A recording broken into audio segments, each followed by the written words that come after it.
Ben. Alrighty, so let us begin with a basic truth.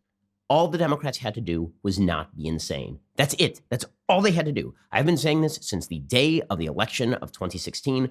All Democrats would have to do is not be crazy. If they wanted to defeat Trump in 2020, they did not have to be exceedingly forthgoing. They didn't have to be really winning. They didn't have to be very exciting. All they had to do was not be bat bleep loony. That's it. All they had to do was be not totally insane.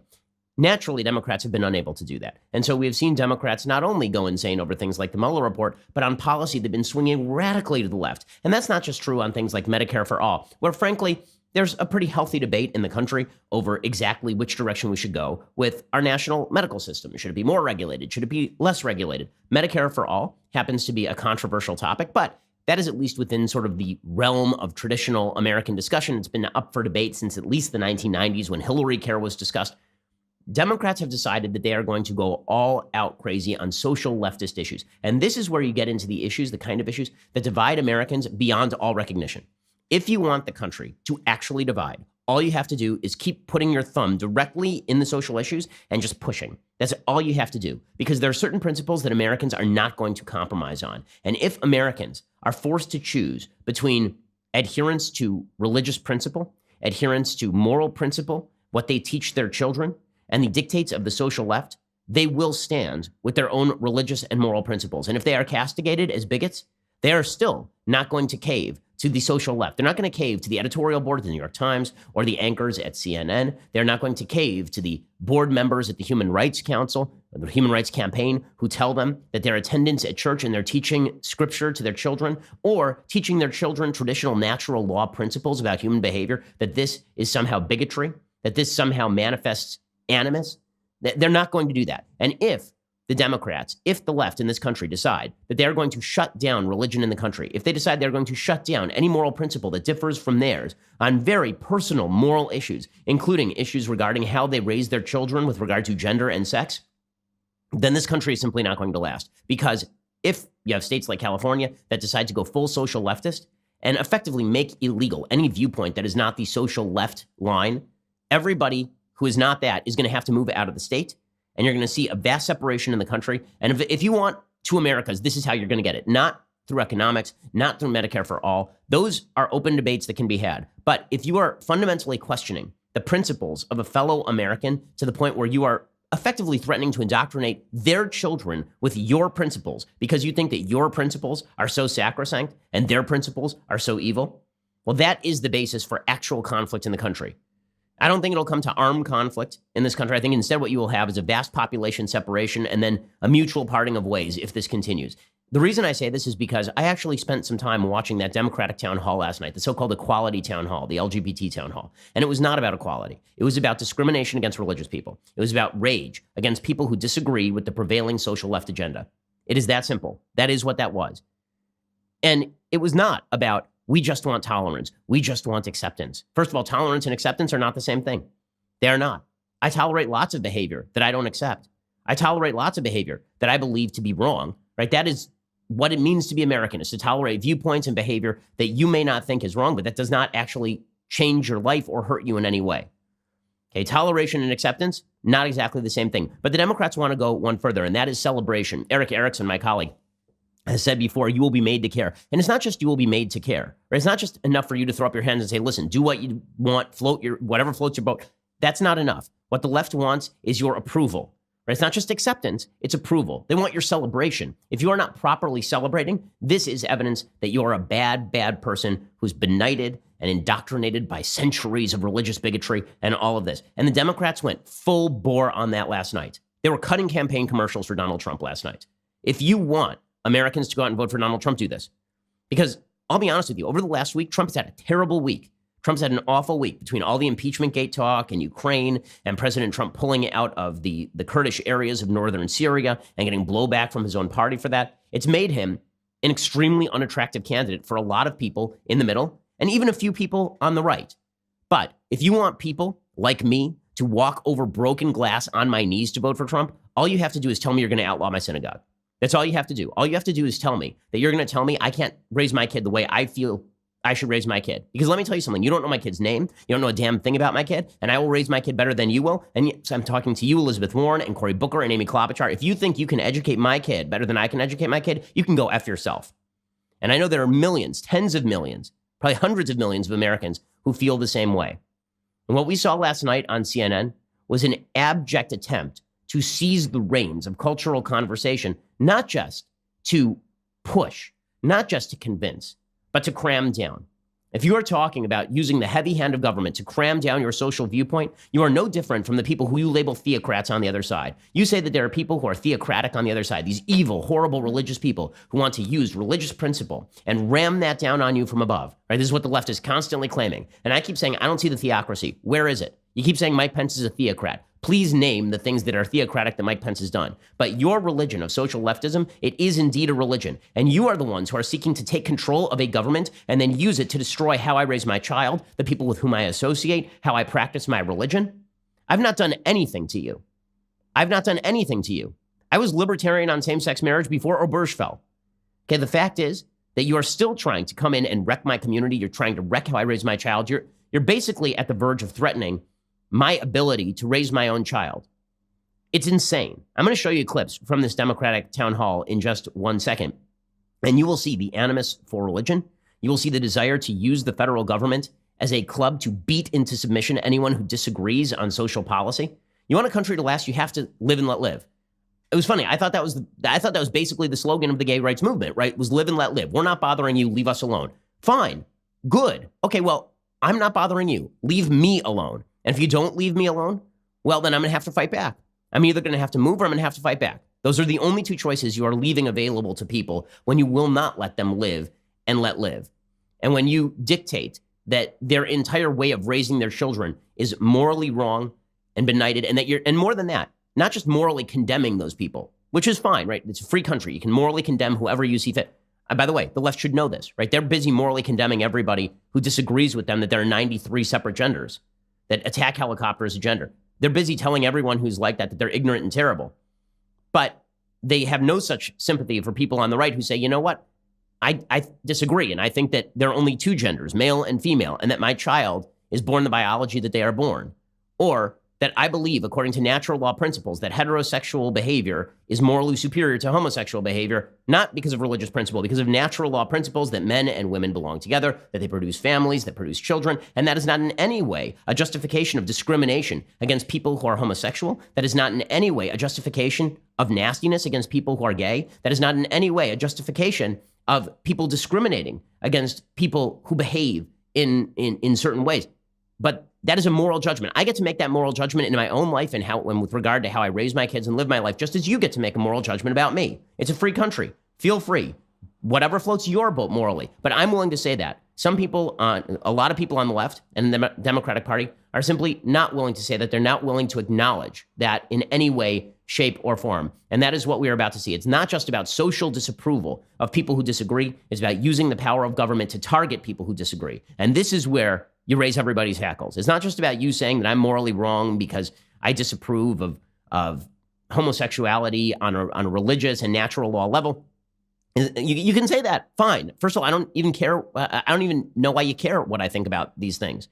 As I say, I'm libertarian, whatever floats your boat. But it's not about that for the Democrats. For the Democrats, it's about how we enshrine our principles in law and force you to behave in ways that conflict with both your religious and moral principles.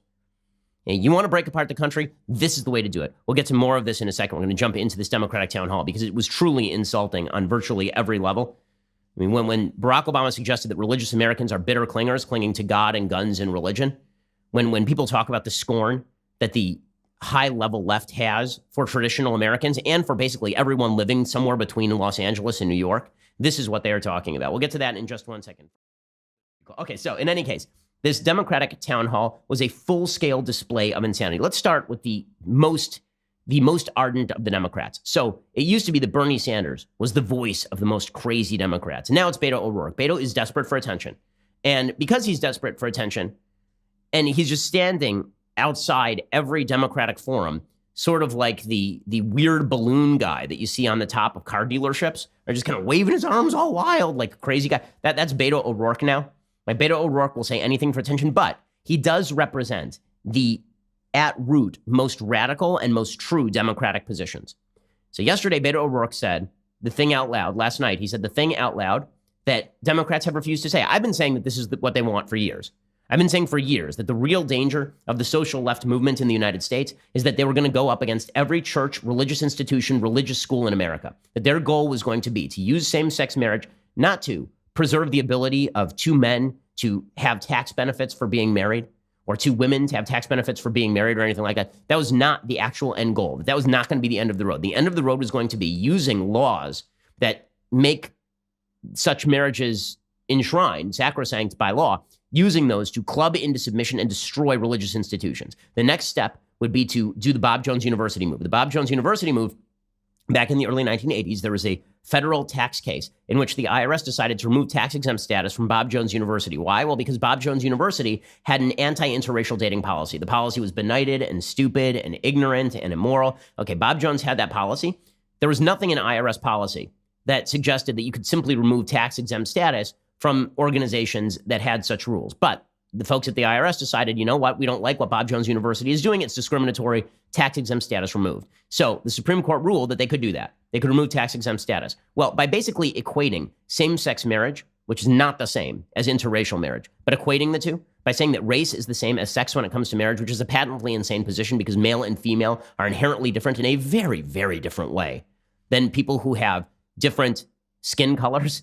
Right? Different skin colors is a thing that does not matter when it comes to the ability to function as a married couple.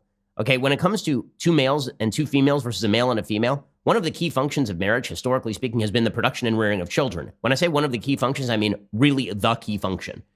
Right? So that makes a bit of a difference. But by equating same-sex marriage with interracial marriage, I said the next move of the left was going to be to declare that every major religious institution in the United States was basically operating in discriminatory fashion, remove their tax-exempt status. Once you remove their tax-exempt status, and you say they don't have tax-exempt status anymore, you treat them like a normal LLC. Well, if you have anti-discrimination laws in states like California, or if you're the Democratic Party, and you're trying to pass the so-called Equality Act, which is really a way of cracking down on religious institutions and forcing people to abide by social rules that they don't want to abide by, and in violation of the First Amendment, blatant violation of the First Amendment. The founders are spinning so fast in their graves, they're drilling directly to the core of the earth at this point.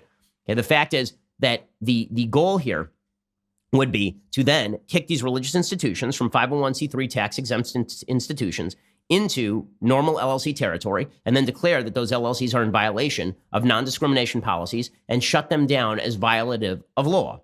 We've already seen them do this with Arlene's Flowers in Washington State, where if you are a florist who is religious and only will cater to weddings that are traditional, you'll be shut down or fined. We've seen it with photographers. We've seen it with Jack Phillips, the baker in Colorado, right? We've seen all of that. Again, we've seen the Democrats and the left do this. They're going to do that to your church. They're going to remove tax-exempt status, and they're going to shut it down. They're going to do it to your religious school. In fact, they're more likely to go after the religious school. They'll just say no more accreditation. If you don't teach what we want on LGBT topics, we're just going to shut you down because you're not teaching your children properly. And if you say, listen, I'm going to, fine, do that. I'm going to now have homeschool, right? Me and my friends are going to get together a homeschool. They will come in and they will shut that down as a fake school. They will come after your children for truancy. Those will be the next steps. And people say, oh, that's alarmism. We would never do that. We would never do that. We would never come after you. I mean, come on, live and let live, right? You're not bothering anyone. Live and let live. Yeah, Beto O'Rourke just destroyed any semblance of that notion last night during this CNN town hall. It was crazy, but this is the actual position of the Democratic Party.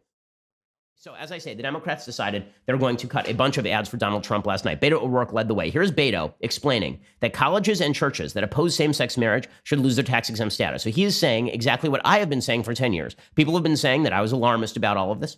One of the reasons I'm libertarian on same-sex marriage is not just because I don't think that the government has a role in regulating activity that doesn't harm anybody else, but also because I was deeply afraid that the government getting involved and redefining marriage to include same-sex marriage would end in exactly with what Beto O'Rourke is talking about right here. So here is Beto O'Rourke saying straight out that he wants to remove tax-exempt status, right, which is the first step toward basically getting rid of these institutions altogether, from every college, every church that opposes a same-sex marriage, right? Any institution, he says any charity. What does he think churches are? Churches are charities. Remove tax-exempt status. They won't be tax-exempt any longer. So you won't be able to give charity to your church because if you do, you'll be acting in discriminatory ways. Here's Beto O'Rourke saying it out loud. Colleges, churches, charities, should they lose their tax-exempt status if they oppose same-sex marriage? Yes. There can be no reward, no benefit, no tax break for anyone or any institution, any organization in America that denies the full human rights and the full civil rights of every single one of us. And so as president, we're going to make that a priority, and we are going to stop those who are infringing upon the human rights of our fellow Americans. Okay, so in other words, if you're a church, you're not infringing on anybody's rights. You're just saying you can't come here for your marriage. Go to the church down the street. You're a religious school. You're saying, listen, you want to learn about gay rights? Go to the public school down the street. Okay, you want to learn about gay rights? You can just go to that secular atheistic crossroads school in Santa Monica. Like, enjoy yourself. That's your problem. Go enjoy. Fine. You're not infringing on anybody. Your mere existence is an infringement, according to Beto O'Rourke. The institutional existence is an infringement on liberty, according to Beto O'Rourke, and you must be shut down. You want a culture war in this country? You damn well have it, Beto O'Rourke. You want a culture war in this country? We want this country to come apart at the seams. This is how you do it. Because I promise you, if you come to tell me that you're going to indoctrinate my kids in particular policy and that I can't pull my kid out of the school and send my kid to a school I want to send them to, that I can't go to the church or synagogue that I want to go to, and if you make that national policy, not just California policy where I can move, but national policy, people are not going to stand for that. They're not going to stand for that. And if you send a truant officer to remove my child, I have two choices at that point, right? If I have no place to move because you've now made this national federal policy, I now have two choices. One is to leave the country utterly. Two is to pick up a gun. Those are the only choices that you have left me. And now people on the oh, this is, how could you say stuff like that? How could you be so extreme? It's not extreme to defend the fundamental rights the Constitution was created in order to protect. These rights pre-exist government. My right to raise my child in my faith is my right. That is a First Amendment right. There's only one reason the government exists, to protect those rights, not invade those rights. It is my right to raise my child with the moral precepts that I find to be beneficial for my child. Beto O'Rourke does not get to raise my child. And if he tries, I will meet him at the door with a gun. That is insane. That is insane. If he tries to remove my child from my home, and well, he's not suggesting that. Where do you think this goes? What do you think the next step is? He's saying it openly, that there can be no reward for doing this. How far is reward from compulsion?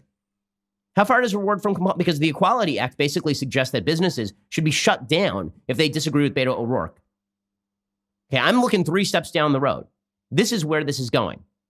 And the fact that there are people on the left who are cheering for this, do they want this conflict?